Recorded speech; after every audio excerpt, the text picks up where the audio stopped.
గోచార గ్రహ సంచార రీత్యా సింహరాశి వారికి ఈ వారం జరగబోయే శుభాశుభ ఫలితాల విషయానికి వస్తే వ్యయ ప్రయాసాలు కాస్త అధికంగా ఉంటాయి.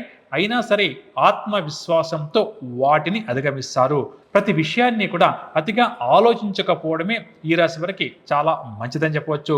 అదేవిధంగా ఏవైతే ఈ వారం కొన్ని సమస్యలు ఎదురవుతాయో, గత కొంతకాలం నుంచి ఇబ్బంది పెడుతున్న కొన్ని సమస్యలు ఏవవుతున్నాయో అటువంటి వాటిని తేలిగ్గా ఏ విధంగా పరిష్కరించుకోవచ్చు అన్న విషయానికి వస్తే బుద్ధి బలమే వీరికి ఈ వారం ఆయుధంగా చెప్పవచ్చు.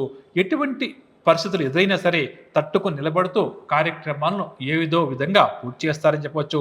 ఇక కుటుంబ పరంగా చూస్తే కుటుంబ సభ్యులతో విభేదాలు, గొడవలు లాంటివి అంటే కూర్చొని మాట్లాడుకుంటే అవన్నీ కూడా పరిష్కార దశకు చేరుకుంటాయి. అదేవిధంగా వీరు ఏదైతే ఇచ్చిన మాట మీద నిలబడతారో, కుటుంబానికి సంబంధించి కొన్ని త్యాగాలకు సిద్ధపడతారో దాన్ని చూసి అందరూ కూడా ఆశ్చర్యపోతారు అని కూడా చెప్పవచ్చు. ప్రధానంగా వీరి యొక్క కుటుంబ సభ్యుల ఆరోగ్యం పట్ల మాత్రం ఈ వారం కొంత జాగ్రత్త వహించడం మంచిది. వీరి ఆరోగ్యం బాగున్నప్పటికీ కూడా కుటుంబ సభ్యులు తరచూ ఎవరో ఒకరు అనారోగ్యానికి గురికావడం కాస్త ఆందోళన కలిగించే విషయంగా చెప్పక తప్పదు. ఆర్థిక పరంగా చూసి గత వారం కంటే కూడా ఈ వారం వీరు ఆర్థిక వ్యవహారంలో కొంత పురోగతి సాధిస్తారు. ఊహించిన దానికంటే కూడా ధనం ఎక్కువగా ఈ వారం చేతికందే అవకాశం ఉంది.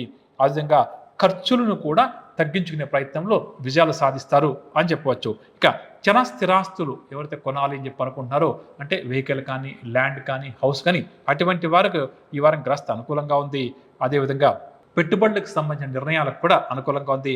ఆరోగ్యం విషయానికి వస్తే ప్రధానంగా ఈ వారం కాస్త నరాలకు సంబంధించిన అనారోగ్య సమస్యలు ప్రారంభమయ్యే అవకాశం ఉంది. కాబట్టి ఆరోగ్యం పట్ల కూడా కాస్త ఒక కన్నేసి ఉంచడం చాలా మంచిది. వ్యాపారస్తుల విషయానికి వస్తే ఈ వారం ఆశించినంత లాభాలు చేతికంతాయి. అదేవిధంగా తమ లక్ష్యాలను ఏదో ఒక విధంగా సాధిస్తారు అని చెప్పవచ్చు. ముఖ్యంగా భాగస్వామ్య వ్యాపారం చేస్తున్న వారు తమ భాగస్వాములు వ్యాపారాన్ని ఏ విధంగా చేస్తున్నారు అని కాస్త అప్పుడప్పుడు కూడా వెళ్ళి పరిశీలన చేయడం మంచిది అని చెప్పవచ్చు.